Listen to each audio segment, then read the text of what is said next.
இன்னைக்கு எபிசோட்ல ஹீரோயின்மே வீட்ல இருந்து கிளம்பி வெளியே தான் போவாங்க. இது எல்லாத்தையுமே ஹீரோவுமே அவன் வீட்ல இருந்து பார்த்துட்டு இருப்பான். ஹீரோயினி வெளியே கிளம்பி போறத பார்த்தோன்னே ஹீரோவுமே அவன் வீட்ல இருந்து கிளம்பி போவான். இந்த பக்கம் ஹீரோயின்மே ஒரு கடற்கரை ஓரமா வந்து உட்காந்துக்கிட்டு தனியா உட்காந்து பெயிண்டிங் தான் பண்ணிட்டு இருப்பாங்க.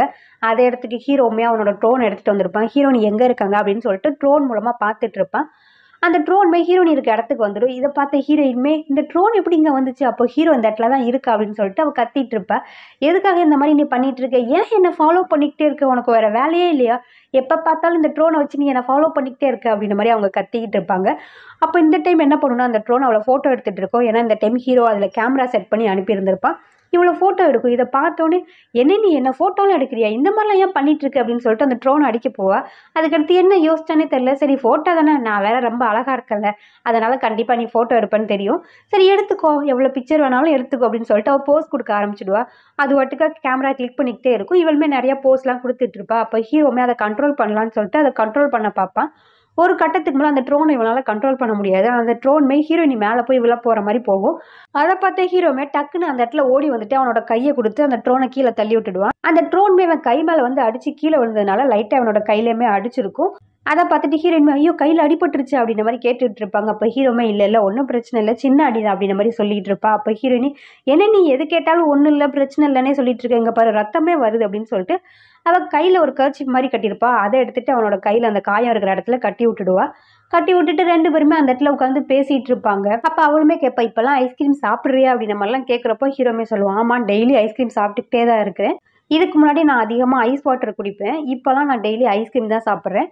ஐஸ்கிரீம் சாப்பிட்றப்போ எனக்கு ஏதோ கொஞ்சம் நல்லா பெட்டராக ஃபீல் ஆகுது, அதனால இப்போ நான் டெய்லி ஐஸ்கிரீம் தான் சாப்பிட்றேன், அதுவும் நீ செஞ்சு கொடுத்த ஐஸ்கிரீம் தான் சாப்பிட்டேன் அப்படின்ற மாதிரி ஹீரோமே சொல்லுவான். இனிமேல் டெய்லி நீ வந்து எனக்கு ஐஸ்கிரீம் பண்ணி கொடுத்துடு அப்படின்ற மாதிரி சொல்கிறப்போ ஹீரோயினி சொல்லுவாங்க அது உடம்புக்கு நல்லது இல்லை, நிறைய ஐஸ்கிரீம் சாப்பிடக்கூடாதுல்ல அப்படின்றப்போ அதனால தான் சொல்கிறேன் ஒரு நாளுக்கு ஒரு ஐஸ்கிரீம் தான் சாப்பிடுவேன், நிறைய ஐஸ்கிரீம் சாப்பிட்டா தானே உடம்புக்கு கெட்டது, அதனால் டெய்லி ஒரு ஐஸ்கிரீம் தான் சாப்பிடுவேன், டெய்லியும் ஈவினிங் 7 மணிக்கு வந்து எனக்கு ஒரு ஐஸ்கிரீம் பண்ணி கொடுத்துட்டு போ அப்படின்ற மாதிரி சொல்கிறப்போ ஹீரோயின்மே எதுக்காக ஈவினிங் வர சொல்கிற அப்படின்ற மாதிரி கேட்குறப்போ ஹீரோமே சொல்லுவான் இல்லை மார்னிங் 7 மணிக்குனா கண்டிப்பாக உன்னால் அதை பண்ண முடியாது, அதுக்கு நீ ஈவினிங் 7 மணிக்கே வந்து எனக்கு ஐஸ்கிரீம் பண்ணி கொடுத்துரு அப்படின்ற மாதிரி சொல்கிறப்போ ஹீரோயின்மே ஓகே அப்படின்ற மாதிரி சொல்லிடுவாங்க. ஹீரோமே அங்கேருந்து கிளம்பி போயிடுவான். ஹீரோ கிளம்பி போனதுக்கு அடுத்து என்னது இவன் என்ன கேட்டாலும் நம்ம ஓகே சொல்கிறோம், திருப்பியும் அவனுக்கு ஐஸ்கிரீம் செஞ்சு கொடுக்குறோன்னு சொல்லி ஓகே சொல்லிட்டோமே அப்படின்ற மாதிரி இவன் யோசிச்சுட்டு இருப்பா. அதுக்கு அடுத்த மறுநாள் இருந்து டெய்லி ஹீரோயின்மே ஈவினிங் 7 மணிக்கு வந்து அவனுக்கு டெய்லி ஐஸ்கிரீம் பண்ணி கொடுத்துட்டு அவங்க வேலையை பார்ப்பாங்க. இது எல்லாத்தையுமே ஃப்ரெண்டுகிட்டமே வந்து சொல்லிகிட்டு இருப்பான். நடக்கிற எல்லா விஷயத்தையுமே ஃப்ரெண்டுகிட்டமே ஷேர் பண்ணிகிட்டு இருப்பா. இங்கே வேலையெல்லாம் முடிச்சுட்டு அவசரமாக அங்கேருந்து கிளம்பி போய் ஹீரோக்கு ஐஸ்கிரீம் செஞ்சு கொடுப்பா. அவனுக்கு செஞ்சு கொடுக்குறப்ப ரொம்பவே சந்தோஷமாக தான் அது எல்லாத்தையும் பண்ணி கொடுப்பா. ஹீரோக்குமே அதை சாப்பிட்டோன்னு தான் ரொம்பவே சந்தோஷமாக இருக்கும், ரொம்ப டென்ஷனாக இருக்கிற மாதிரி இருப்பான். அந்த ஐஸ்கிரீம் எல்லாம் சாப்பிட்டதுக்கு அடுத்து கொஞ்சம் ஹாப்பியாக இருக்கிற மாதிரி ஃபீல் ஆகும் ஹீரோவுக்குமே. இப்படி இவங்க 2 பேர் லைஃப்ல நல்லா போய்கிட்டு இருக்கப்போ அன்னைக்கு ஒரு நாள் ஹீரோயின்மே அவங்க வேலையெல்லாம் பார்த்துட்டு சரி ரொம்ப டைம் ஆயிடுச்சு கிளம்பலாம் அப்படின்ற மாதிரி அவள் ஃப்ரெண்டு சொல்லிட்டு இருப்பா. அப்போ ஹீரோயின்மே இன்னும் கொஞ்சம் வேலை இருக்கு அதெல்லாம் நான் முடிச்சுட்டு வரேன் அப்படின்ற மாதிரி சொல்லுவாங்க. அப்போ அவள் ஃப்ரெண்டுமே எதுக்காக நீ வெயிட் பண்ணுறேன்னு எனக்கு நல்லாவே தெரியும், சரி ஓகே டைம் ஆயிடுச்சு நான் கிளம்புறேன் அப்படின்ற மாதிரி சொல்லிட்டு அவங்க இருந்து கிளம்பி போயிடுவா. இவள் ஹீரோவுக்காக தான் வெயிட் பண்ணிக்கிட்டு இருந்திருப்பா. அதே டைமுக்கு ஹீரோவுமே அவன் வேலையெல்லாம் முடிச்சுட்டு இங்கே ஐஸ்கிரீம் ஷாப்புக்கு தான் வருவான். என்னோட ஐஸ்கிரீம் அப்படின்ற மாதிரி கேட்பான். இன்னைக்கு வேலை ரொம்ப இருந்ததுனால ஹீரோட வீட்டில் போய் இவளால் ஐஸ்கிரீம் செஞ்சு கொடுக்க முடிஞ்சிருக்காது, கடையிலே செஞ்சு வச்சு ஐஸ்கிரீமை எடுத்து கொடுப்பா ஹீரோக்கிட்டையுமே. அப்போ ஹீரோமே அதை வாங்கிட்டு சரி நான் கிளம்புறேன் அப்படின்ற மாதிரி சொல்லுவான். அப்போ இவளுமே என்ன கிளம்புறியா அப்படின்றப்போ ஆமாம் நான் கிளம்புறேன், நீயும் பார்த்து வீட்டுக்கு போ அப்படின்ற மாதிரி சொல்லிட்டு அங்கேருந்து அவன் கிளம்பி போயிடுவான். இவனுக்காக வெளியே ஒரு கார் தான் வெயிட் பண்ணிட்டு இருக்கோம். இவனுமே அந்த காரில் ஏறி அங்கேருந்து கிளம்பி போவான். இது எல்லாத்தையுமே ஹீரோயினி பார்த்துட்டு இருப்பாங்க. அதுக்குள்ளே ஏதோ ஒரு பொண்ணு இருக்க மாதிரி இருந்துச்சு, ஒருவேளை அவனோட கேர்ள் ஃப்ரெண்டாக இருக்குமோ அப்படின்ற மாதிரி பார்த்துக்கிட்டு இருப்பான். இவனை காரில் கூட்டிகிட்டு போகிறது இவனோட ஹெட்டாக தான் இருக்கும். இவனோட ஹெட்டு தான் காரில் கூட்டிகிட்டு போவாங்க. இவளுக்குமே டவுட்டாக இருக்கும், ஒருவேளை பொண்ணாக இருக்குமா பையனாக இருக்குமா அப்படின்ற மாதிரி யோசிச்சுட்டு இருப்பா. அதே டைமுக்கு இவளோட கிளாஸ்மேட் பையன் ஒரு பையன் இருக்கால, டெலிவரி கூட பண்ணால, அவன் கால் பண்ணுவான் இந்த மாதிரி பாரில் இருக்கோம் வா அப்படின்ற மாதிரி சொல்லிட்டு. இவளுமே கொஞ்சம் சோகத்தில் இருப்பா, ஒருவேளை அது பொண்ணாக இருக்குமோ, ஹீரோ அந்த பொண்ணு கூட போகிறான் கேர்ள் ஃப்ரெண்டாக இருக்குமோ அப்படின்ற தாட்ஸ் எல்லாம் இருக்கும். அதனால இவள் கிளம்பி அந்த பையன் கூட போயிட்டு சரக்கு அடிச்சிட்டு இருப்பாங்க. இந்த பக்கம் ஹீரோவை தான் காட்டுவாங்க. ஹீரோவும் அந்த ஹெட்டுமே வீட்டுக்கு தான் வந்திருப்பாங்க. அந்த ஹெட்டுமே வீட்டுக்கு வந்ததுமே சரி நான் ஃப்ரெஷ் ஆகிட்டு வரேன் அப்படின்னு சொல்லிட்டு அவங்க போயிடுவாங்க. ஹீரோமே அவன் கையில் கட்டு போட்டுருக்கோம்ல, ஹீரோயினி கட்டு போட்டு விட்டுருப்பாங்கல்ல, அதே தான் பார்த்துக்கிட்டே இருப்பான். பார்த்துக்கிட்டு இருந்தவன் டக்குன்னு அதுல இருந்து ஒரு பக்கத்தை இழுத்தவொன்னு அது உடஞ்சிடும். ஐயோ இது வேற உடஞ்சிட்டு இது எப்படி கட்டுறது அப்படின்ற மாதிரி அவன் பார்த்துட்டு இருப்பான். இந்த பக்கம் ஹீரோயின்மே அவங்க பார்ல இருந்து இங்க வீட்டுக்கு தான் வருவாங்க. பார்த்தா அந்த கார் அங்கேயே தான் நிற்கும். காரை பார்த்தவொன்னே என்ன கார் இங்கேயே நிற்கி போகவே இல்லை, ஒருவேளை பொண்ணா இருக்குமோ, இல்லை பையனாக தான் இருக்கும்னு நினைக்கிறேன், நான் சரியாவே பார்க்கலையோ அப்படின்ற மாதிரி புலம்பிக்கிட்டே அவங்களுமே வீட்டுக்குள்ளே வருவாங்க. வந்துட்டு அதை பற்றியே தான் யோசிச்சுட்டு இருப்பாங்க, ஒரு வேளை பொண்ணாக தான் இருக்குமோ, ஆனால் இவன் அவ்வளோ சீக்கிரம் எந்த பொண்ணையும் வீட்டுக்கு கூட்டிகிட்டு வர மாட்டானே அப்படின்ற மாதிரிலாம் யோசிச்சுட்டு இருப்பா. ஆனால் அவனோட வீட்டில் ஒரு ரப்பர் பேண்ட் இருந்துச்சுல, கண்டிப்பாக அது அந்த பொண்ணோடதாக தான் இருக்கணும். இவன் இன்னைக்கு கண்டிப்பா ஒரு பொண்ணை தான் கூட்டிட்டு வந்திருக்கான் அப்படின்ற மாதிரி புலம்பிக்கிட்டு இருப்பா. இந்த பக்கம் ஹெட்டுமே அவன் கையில காயம் இருக்கிறதுனால அதுக்கு மருந்து போடலாம் அப்படின்னு சொல்லிட்டு மருந்தெல்லாம் எடுத்துட்டு வந்திருப்பாங்க. அப்போ ஹீரோமே எனக்கு மருந்தெல்லாம் வேண்டாம், சின்ன காயம் தான், அதுவே சரியாயிடும், வேண்டாம் அப்படின்ற மாதிரி சொல்லிக்கிட்டு இருப்பான். இந்த கட்டு மட்டும் அவுந்து போயிடுச்சு, இதை திருப்பியும் முதல்ல இருந்த மாதிரியே அந்த நாட்டை போட்டு விடு அப்படின்ற மாதிரி சொன்னோன்னா அந்த பொண்ணுமே சரி நீ எவ்வளோ சொன்னாலும் கேட்க போறதில்ல, நீ மாறவே மாட்டே அப்படின்ற மாதிரி சொல்லிட்டு அவங்களுமே ஃபர்ஸ்ட் எப்படி இருந்துச்சோ அதே மாதிரி அதை முடிச்சு போட்டு விடுவாங்க. இந்த பக்கம் ஹீரோயினுமே புலம்பிக்கிட்டே இருப்பாங்க. ஐயோ அது பொண்ணா பையனா ஒரு கேர்ள் ஃப்ரெண்டா இருக்குமோ அப்படின்ற மாதிரி ஒரு புலம்பல்லே இருப்பாங்க. இனிமே இவன் கூட பேசவே கூடாது, இதுதான் கடைசி, இனிமே இவனுக்கு ஐஸ்கிரீமும் பண்ணி கொடுக்க கூடாது அப்படின்ற மாதிரிலாம் மனசுக்குள்ளேயே பேசிக்கிட்டு இருப்பாங்க. இந்த பக்கம் ஹீரோவுமே அவளோட போட்டோ எல்லாம் பார்த்துட்டு இருப்பான். அந்த ட்ரோன் மூலமா இவளுக்கு போட்டோ எடுத்திருப்பாள், அந்த போட்டோ எல்லாத்தையுமே பார்த்துட்டு இருப்பான். அதே டைமுக்கு அந்த ஹெட்டுமே அங்க வந்துட்டு ரொம்ப டைம் ஆகுது, போய் தூங்கலாம், எனக்கு வர தூக்கமே வர மாட்டேங்குது, அதனால வா போய் தூங்கலாம் அப்படின்ற மாதிரி கூப்பிட்டுட்டு இருப்பாங்க. இப்ப வரைக்குமே இவங்க ரெண்டு பேத்துக்கு நடுவுல என்ன ரிலேஷன்ஷிப் அப்படின்றத சொல்லவே இல்லை. ஹீரோவுமே இல்லை நான் கொஞ்சம் லேட்டா வந்து தூங்குறேன் நீ போ அப்படின்றப்போ அவ கேட்கவே மாட்டா. இல்ல வா ஃபர்ஸ்ட் போய் தூங்கலாம் வா அப்படின்ற மாதிரி சொன்னோன்னே இவனுமே அந்த போட்டோலாம் பார்த்துட்டு இருப்பான். அமைதியா லேப்டாப்பை க்ளோஸ் பண்ணி வச்சுட்டு லைட்டை ஆஃப் பண்ணிட்டு அவ கூட போயிடுவான் தூங்குறதுக்காக. இந்த பக்கம் ஹீரோயின்மே ஹீரோவோட வீட்டையே தான் பார்த்துட்டு இருப்பாங்க. என்னது அதுக்குள்ள லைட்டை வேற ஆஃப் பண்ணிட்டு, ஒருவேளை அது பொண்ணாதான் இருக்குமோ, அவன் வேற லைட்டை வேற அதுக்குள்ள ஆஃப் பண்ணிட்டான் அப்படின்ற மாதிரிலாம் பயங்கரமா புலம்பிக்கிட்டு இருப்பா. இவன் பொண்ணை மட்டும் கூட்டிட்டு வந்திருந்தான், இனிமே இவன் கிட்ட பேசவே கூடாது அப்படின்ற மாதிரிலாம் புலம்பிக்கிட்டு இவங்களுக்கு தூக்கம் வேற வராதா. நிறைய ஸ்நாக்ஸ் இருக்கும் வீட்டில், அந்த ஸ்நாக்ஸ் எல்லாம் எடுத்து போட்டு சாப்பிட்டுக்கிட்டே இது பொண்ணா பையனான்னு கண்டிப்பா நம்ம கண்டுபிடிச்சே ஆகணும் அப்படின்ற மாதிரி அவங்க பார்த்துட்டு இருப்பாங்க ஹீரோவோட வீட்டையே. இங்க அப்படியே படுத்து தூங்கிடுவா. மறுநாள் காலைல விடிஞ்சதுமே ரொம்ப சத்தமா கேட்டுட்டு இருக்கும். அந்த சத்தத்தை கேட்டுதான் எந்திப்பா. ஹீரோவும் அந்த லேடியுமே பேசிக்கிட்டே வந்துட்டு இருப்பாங்க. அந்த சத்தத்தை கேட்டுதான் இவளுமே எந்திப்பா. பார்த்தா அவங்க ரெண்டு நடந்து வரதை பார்த்தோன்னு இவன் உண்மையிலே பொண்ணுதான் கூட்டிட்டு வந்தானா, ஐயோ பொண்ணுதான் கூட்டிட்டு வந்திருக்கிறான், இவனை ரொம்ப நல்லவன் நினைச்சிட்டோமே, ஆனா இவன் ஒரு பொண்ணை வீட்டுக்கு கூட்டிட்டு வந்து ஸ்டே பண்ண வச்சிருக்கான், இவன் எவ்வளவு மோசமானவன் அப்படின்ற மாதிரிலாம் புலம்பிட்டு இருப்பா. அந்த பொண்ணு வேற ஹீரோ டச் பண்ணி பேசிட்டு இருப்பா. இதெல்லாம் பார்த்துட்டு இவளுக்கு வெறுப்பாகும்.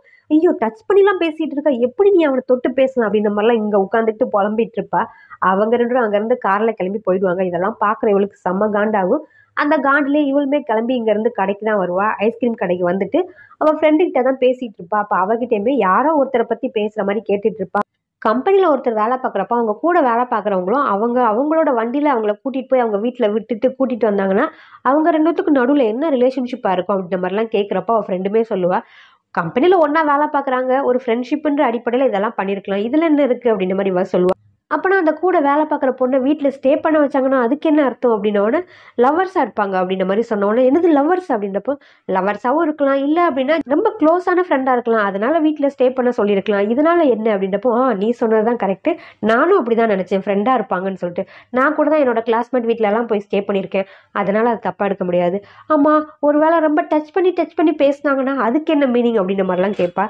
அப்போ அதுக்கு அந்த பொண்ணுமே சொல்லுவா, லவ்வராலாம் இருக்க மாட்டாங்க, காமனா டச் பண்ணி பேசுறதுல என்ன ஒரு பெரிய விஷயம் இருக்க போகுது, இதனால என்ன, ஃப்ரெண்ட்ஸுக்குள்ளேயும் டச் பண்ணி பேசுவாங்கல்ல அப்படின்ற மாதிரி சொன்னோன்னே அதுவும் கரெக்டு தானே அப்படின்ற மாதிரி ஹீரோனி சொல்லிட்டு இருப்பா. அப்போ ஃப்ரெண்டுமே கேட்பா, ஆமா நீ இந்த விஷயத்துல ஏன் கேட்குற, ஒரு வேளை இதெல்லாம் ஹீரோ பத்தி கேட்குறியோ அப்படின்றப்போ இல்லை நான் ஹீரோ பத்திலாம் கேட்கல, ஹீரோலாம் இந்த மாதிரி பண்ற ஆள்லாம் கிடையாது, நான் அவனை பத்திலாம் கேட்கல, சும்மா காமனா கேட்டு பார்த்தேன் அவ்வளவுதான் அப்படின்ற மாதிரி சொல்லிட்டு இருப்பா.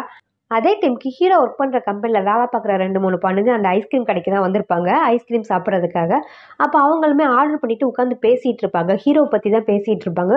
உடனே இவளுமே ஒட்டி கேட்டுட்டு இருப்பாங்க. அப்போ அவங்களுமே சொல்லுவாங்க, ஹீரோக்கும் ஹெட்டுக்கும் இடையில ஏதோ ஒரு ரிலேஷன்ஷிப் இருக்குன்னு நினைக்கிறேன், 2 பேருமே லவ்வர்ஸாக இருப்பாங்களோன்னு தோணுது, ஏன்னா 2 பேருமே அடிக்கடி ரொம்ப க்ளோஸாக பேசிக்கிறாங்க, அடிக்கடி ஹீரோ வந்துட்டு அவங்க ரூமுக்கு வேற கூட்டிகிட்டு போயிடுறாங்க, பார்த்தா 2 பேருமே லவ் பண்ணுறாங்கன்னு எனக்கு தோணுது அப்படின்ற மாதிரிலாம் இவங்க பேசிகிட்டு இருப்பாங்க. இதெல்லாம் கேட்குற ஹீரோயினுக்கு டென்ஷன் ஆகும். இங்கே கம்பெனியில் தான் காட்டுவாங்க, அந்த ஹெட்டுமே ஹீரோ அவளோட கேபினுக்கு வர சொல்லியிருப்பா. ஹீரோவுமே வருவான். வந்ததுமே இவன் ஒரு ஐஸ்கிரீம் பாக்ஸ் எடுத்து ஹீரோக்கிட்ட கொடுப்பா. இப்போ நீ கொஞ்ச நாளாவே ஐஸ்கிரீம் தானே சாப்பிட்டுட்டு இருக்க, தேவையில்லாமல் யாரையும் செஞ்சு தர சொல்ல வேண்டாம், நான் உனக்காக ஒரு பிராண்டடான ஐஸ்கிரீம் வாங்கி வச்சிருக்கேன், இனிமேல் இதையே நீ சாப்பிடு அப்படின்ற மாதிரி எடுத்து கொடுப்பா. இந்த ஃப்ளேவருமே ரொம்ப நல்லா இருக்கும் அப்படின்ற மாதிரி எடுத்து கொடுப்பா. ஆனால் அவன் அதை பார்த்துட்டு இல்லை எனக்கு வேண்டாம், நான் எப்போதும் சாப்பிட்ற ஐஸ்கிரீமே எனக்கு ஓகே, அதுவே இருக்கட்டும் அப்படின்ற மாதிரி சொல்கிறப்போ, இல்லை நான் உனக்கு வேற ஒரு ஃப்ளேவர் கூட இது பண்ணுறேன், நிறைய ஃப்ளேவர் இருக்குது, நான் மற்ற ஃப்ளேவர் கூட உனக்கு அனுப்பிவிடுறேன், உனக்கு எது பிடிச்சிருக்கோ அதை நீ சாப்பிடு அப்படின்றப்போ, இல்லை எனக்கு வேண்டாம், இதுவே இருக்கட்டும் அப்படின்ற மாதிரி இவன் சொல்லிட்டு இருப்பான். சரி என்னாச்சு ரொம்ப டல்லாக இருக்கிற மாதிரி இருக்குது அப்படின்றப்போ, நேற்று நைட்டு ஃபுல்லாக தூங்கவே இல்லை, நீ தான் என்னோட பில்லோல படுத்து தூங்கிட்டல, அதனால எனக்கு எப்படி தூக்கம் வரும், அதனால நான் தூங்கவே இல்லை அப்படின்ற மாதிரி ஹீரோவுமே சொல்லுவான். முதல்ல நீ சொல்லியிருக்கலாம்ல உன்னோட தலையணை வேணும்னு சொல்லிட்டு நான் திருப்பி கொடுத்துருப்பேன்ல அப்படின்ற மாதிரி இவளுமே சொல்லுவா. சரி ஒன்றும் பிரச்சனை இல்லை, நான் போயிட்டு என்னோட வேலையை பார்க்குறேன் அப்படின்ற மாதிரி ஹீரோவுமே சொல்லிட்டு அங்கேருந்து போயிடுவான். ஹீரோவுமே கம்பெனியில் இருந்துக்கிட்டு ஹீரோனோட ஐஸ்கிரீம் ஷாப்பே தான் பார்த்துக்கிட்டே இருப்பான். ஹீரோயினி வெளியே வராளா இல்லையான்னு சொல்லிட்டு அந்த கடையவே தான் பார்த்துட்டு இருப்பான். இங்கே கடையிலுமே ஹீரோயினி கொஞ்சம் கோவமாகவே இருப்பாங்க. இனிமேல் இவனுக்கு நம்ம ஐஸ்கிரீமே செஞ்சு கொடுக்கக்கூடாது, இதோட அவன்கிட்ட இருக்கிற டீலிங் எல்லாம் முடிச்சிடணும், இனிமேல் அவனுக்கு எனக்கும் பேச்சுவார்த்தையே கிடையாது அப்படின்ற மாதிரிலாம் அவன் சொல்லிக்கிட்டு இருப்பா. சரி எனக்கு ரொம்பவே டயர்டாக இருக்குது, நான் வீட்டுக்கு கிளம்புறேன், நேற்று நைட்டு வர நான் சரியாக தூங்கலை, அதனால் நான் போய் தூங்க போகிறேன் அப்படின்ற மாதிரி அவன் ஃப்ரெண்டுகிட்ட சொல்லிட்டு அங்கேருந்து கிளம்பி இங்கே வீட்டுக்கு தான் வருவா. வீட்டுக்கு வந்துட்டு ஃபுட் ஆர்டர் பண்ணுவா. ரொம்ப சோகமாக இருந்தாலே இவன் நிறையா சாப்பிட ஆரம்பிச்சிடுவா. சோகமாக இருக்கிறதுனால நிறையா ஃபுட்டு ஆர்டர் போட்டிருப்பா. ஆர்டர் போட்ட ஃபுட் எல்லாம் வந்ததுக்கு அடுத்து வெளுத்து கட்டிட்டு இருப்பா. ஹீரோயின்மே பயங்கரமாக சாப்பிட்டுட்டு இருப்பா. அந்த சோகத்தை மறக்கணும் அப்படின்றதுக்காக பயங்கரமாக சாப்பிட்டுட்டு இருப்பா. சாப்பிட்டு முடிச்சுட்டு அவளுமே மாடியில் வந்து புலம்பிட்டு இருப்பா. இனிமே அவன் யாரோ நான் யாரோ, அவன் ஜஸ்ட் நமக்கு பக்கத்து வீட்டுக்காரன் மட்டும்தான், இனிமே அவனுக்கு எனக்கு எந்த ஒரு பேச்சுவார்த்தையும் கிடையாது அப்படின்ற மாதிரி பேசிட்டு இருப்பா. அதே டைமுக்கு இவளோட கிளாஸ்மேட் இருக்காங்களா அந்த பையன், அவன் கால் பண்ணுவான்.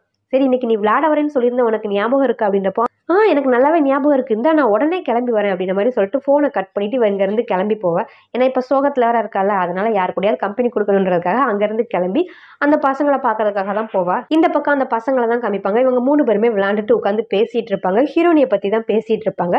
இந்த கிளாஸ்மேட் பையனுமே ஹீரோனியை ஒன் சைடாக லவ் பண்ணுவான் போல, அதை பற்றி தான் பேசிட்டு இருப்பான். சரி இன்னைக்காவது அவகிட்ட உன்னோட விருப்பத்தை சொல்லிடுவியா அப்படின்ற மாதிரி இவன் ஃப்ரெண்ட்ஸ் எல்லாம் சொல்லிட்டு இருப்பாங்க.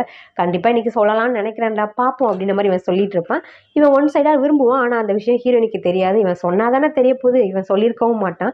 அதே டைமுக்கு ஹீரோயின்மே அங்கே வருவாங்க. வந்துட்டு அவங்க கூட சேர்ந்து ஜாலியாக விளாண்டுட்டு இருப்பாங்க. விளாண்டு முடிச்சுட்டு 3 பேருமே உட்காந்து பேசிட்டு இருக்கப்போ ஹீரோயினுக்கு பாத்ரூம் வந்துடும் அர்ஜென்ட்டா. சரி நான் ரெஸ்ட் ரூம் போயிட்டு வந்துடுறேன் அப்படின்ற மாதிரி சொல்லிட்டு அவள் அங்கேருந்து போவா. அவள் போனதுக்கடுத்து அவங்க ஃப்ரெண்ட்ஸுமே சரிடா மச்சான் இதான் நல்ல சான்ஸ், அவகிட்ட எப்படியாவது சொல்லிவிடு, நாங்கள் இங்கேருந்து கிளம்புறோம் அப்படின்ற மாதிரி சொல்லிட்டு அவங்க 2 பேருமே அங்கேருந்து கிளம்பி போயிடுவாங்க.